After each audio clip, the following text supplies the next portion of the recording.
ಮಾದಕ ವಸ್ತುಗಳ ವಿರೋಧಿ ಕಾರ್ಯಪಡೆ ರಚನೆ ಆಗಿದೆ. ಸೊ ಅದು ಯಾವ ರೀತಿ ಕೆಲಸ ಮಾಡುತ್ತೆ, ಇನ್ನಾದರೂ ಈ ರೀತಿಯ ಕೆಲವು ಆ ಥರದ ಮೇಲೆ ಕಂಟ್ರೋಲ್ ಆಗುತ್ತೆ ಸರ್? ಅಲ್ಲ, ಅವರು ಒಂಥರ ಟಾಸ್ಕ್ ಫೋರ್ಸ್ ಇದ್ದಾಗ ಎಲ್ಲೆಲ್ಲಿ ರೀತಿ ಮಾಹಿತಿಗಳು ಬರುತ್ತೆ, ಮಾಹಿತಿಗಳನ್ನ ಕಲೆ ಹಾಕ್ಕೊಂಡು ಅವರು ಕೆಲಸ ಮಾಡ್ತಾರೆ. ಅವರಿಗೆ ನಿರ್ದಿಷ್ಟವಾದಂಥ ಮ್ಯಾಂಡೇಟನ್ನು ಕೊಟ್ಟಿರ್ತೀವಿ. ಒಟ್ಟಾರೆ ನಮಗೆ ಸಿಟಿಯಲ್ಲಿ, ಬೆಂಗಳೂರು ಸಿಟಿಯಲ್ಲಿ ಇರ್ಬೋದು ಅಥವಾ ಇಡೀ ರಾಜ್ಯದಲ್ಲಿ ಇದನ್ನು ನಿರ್ಮೂಲನೆ ಮಾಡೋದಕ್ಕೆ ಎಲ್ಲ ರೀತಿಯ ಪ್ರಯತ್ನಗಳನ್ನು ಮಾಡ್ತೇವೆ.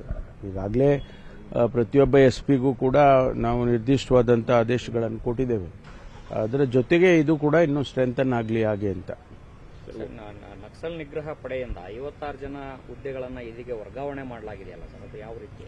ಇಲ್ಲ, ಈಗ ANF-ನ ನಮ್ಮಲ್ಲಿ ನಕ್ಸಲ್ಸ್ಗಳು ಇಲ್ಲ ಅಂತ ಹೇಳಿ ನಾವು ಡಿಕ್ಲೇರ್ ಮಾಡಿದೋ.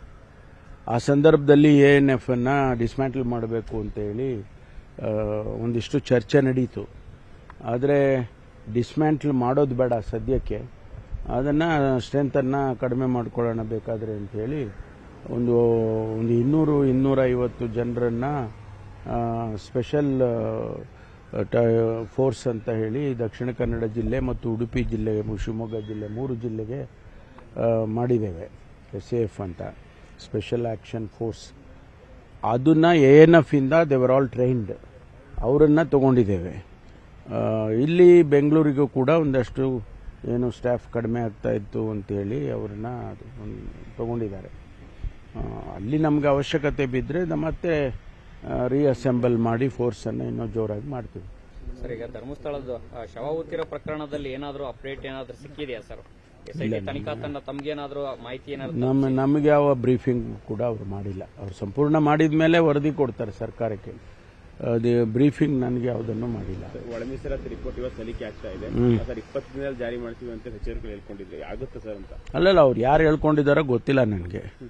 ನಾನು ಹೇಳಿದ್ದು 4ನೇ ತಾರೀಕು ವರದಿಯನ್ನು ಕೊಡ್ತಾರೆ ಅಂತೇಳಿ. ಇವತ್ತು ವರದಿ ಮುಖ್ಯಮಂತ್ರಿಗಳಿಗೆ ಕೊಡ್ತಾರೆ. ಅದಾದ ನಂತರ ಅದರಲ್ಲಿ ಏನು ರೆಕಮೆಂಡೇಶನ್ಸ್ ಬಂದಿರ್ತವೆ ಅದರ ಆಧಾರದ ಮೇಲೆ ಸರ್ಕಾರ ಕ್ರಮ ತಗೊಳುತ್ತೆ. ಒಟ್ಟಾರೆ ಒಳ ಮೀಸಲಾತಿ ಆಗಬೇಕು ಅನ್ನೋ ಉದ್ದೇಶದಿಂದಾನೇ ಇದನ್ನು ಮಾಡಿದ್ದೇವೆ. ಅದು ಮಾಡ್ತೇವೆ ಸರ್ಕಾರ. ಸರ್, ಬಡ್ತಿ ಮುಂಬಡ್ತಿಯ ವಿಚಾರಕ್ಕೆ ಗೊಂದಲಗಳಿಗೂ ಈ ವರದಿಗೆ ಏನಾದರೂ ಸಂಬಂಧ ಇದೆಯಾ ಸರ್? ಅಲ್ಲಲ್ಲ, ಇದು ಏನಾಗಿತ್ತು ಅಂತ ಹೇಳಿದ್ರೆ, ರಿಕ್ರೂಟ್ಮೆಂಟ್ ಅನ್ನ ಈ ಒಳ ಮೀಸಲಾತಿ ವರದಿ ಬಂದು ಅನುಷ್ಠಾನ ಆಗುವವರೆಗೂ ಇದು ರಿಕ್ರೂಟ್ಮೆಂಟ್ ನಿಲ್ಲಿಸಿ ಅಂತ ಹೇಳಿ ಕ್ಯಾಬಿನೆಟ್ ಅಲ್ಲಿ ತೀರ್ಮಾನ ಆಗಿತ್ತು. ಈಗ ಅದು ಸಬ್ಮಿಟ್ ಆದಮೇಲೆ, ಅದಕ್ಕೆ ಅನುಷ್ಠಾನ ಮಾಡೋದಕ್ಕೆ ಪ್ರಾರಂಭ ಆದಮೇಲೆ ಅದರ ಚೌಕಟ್ಟಿನಲ್ಲಿ ಅಥವಾ ಆ ರೆಕಮೆಂಡೇಶನ್ಸ್ ಅನ್ನು ನೋಡಿಕೊಂಡು ರಿಕ್ರೂಟ್ಮೆಂಟ್ಸ್ ಅನ್ನ ಮತ್ತು ಪ್ರಮೋಷನ್ಸ್ ಅನ್ನ ಮಾಡ್ತಾರೆ. ಸರ್, ನಾಳೆಯಿಂದ ಸಾರಿಗೆ ನೌಕರರು ಎಲ್ಲ ಕೂಡ ಮುಷ್ಕರಕ್ಕೆ ಹೋಗ್ತಾ ಇರುವಂತದ್ದು ಸರ್. ಅವ್ರ ಮೇಲೆ ಎಸ್ಮಾನ್ ಕೂಡ ಜಾರಿ ಆಗಿದೆ. ನಮಗೆ ನಮ್ಮ ಬೇಡಿಕೆಗಳನ್ನು ಈಡೇರಿಸಲಿಲ್ಲ ಅಂತಂದು ಹೇಳಿದ್ರೆ CM ಜೊತೆಗೂ ಅವರು ಸಿದ್ದರಾಮಯ್ಯ ಅವ್ರ ಜೊತೆಗೆ ಮೀಟಿಂಗ್ ಇದೆ. ಆ ಒಂದು ವೇಳೆ ಮೀಟಿಂಗ್ ಅಲ್ಲಿ ಸಫಲತೆ ಆಗಲಿಲ್ಲ ಅಂತಂದ್ರೆ ನಾವು ಹೋರಾಟ ಮುಂದುವರಿಸ್ತೀವಿ ಏನಂತ ಎಲ್ಲ ಟ್ರಾನ್ಸ್ಪೋರ್ಟ್ ಡಿಪಾರ್ಟ್ಮೆಂಟ್ ನೋಡ್ಕೊಳ್ತಾರೆ. ನಾವು ಎಲ್ಲದಕ್ಕೂ, ಎಲ್ಲ ಡಿಪಾರ್ಟ್ಮೆಂಟ್ಗೂ ನಾನೇ ಉತ್ತರ ಕೊಡಕ್ಕೆ.